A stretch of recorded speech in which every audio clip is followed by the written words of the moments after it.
চিন্তা করতে পারেন যে আমাদেরকে একা একা কবরে যেতে হবে, সেখানে দুইজন ফেরেশতার সম্মুখীন হয়ে সওয়াল জবাব দিতে হবে, কেউ পার পাবে না। একজন সাহাবীর নাম ছিল সাদ বিন মুয়াজ রাদিয়াল্লাহু আনহু, নাম শুনেছেন?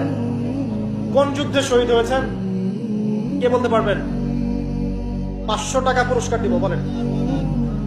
তুমি আমাকে 500 দিবা, ভুল করেছো তো, উল্টা তুমি দিবা আমাকে 500। খন্দকের যুদ্ধ, কোন যুদ্ধ?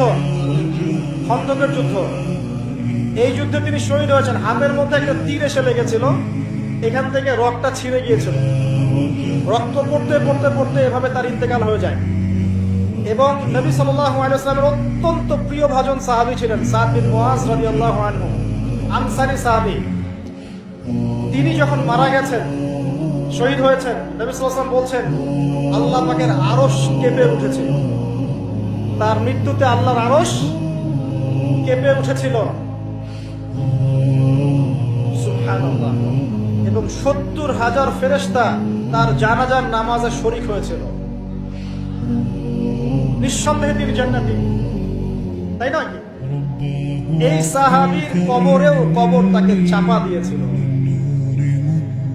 আপনি কি বুঝতে পারছেন ভাই? আমার ভাষা নাই, আমি কিভাবে বুঝাবো? এই সাহাবীর কবরেও কবর স্বাভাবিক একটা চাপা সবাইকে দিবে, এটা দিয়েছিল।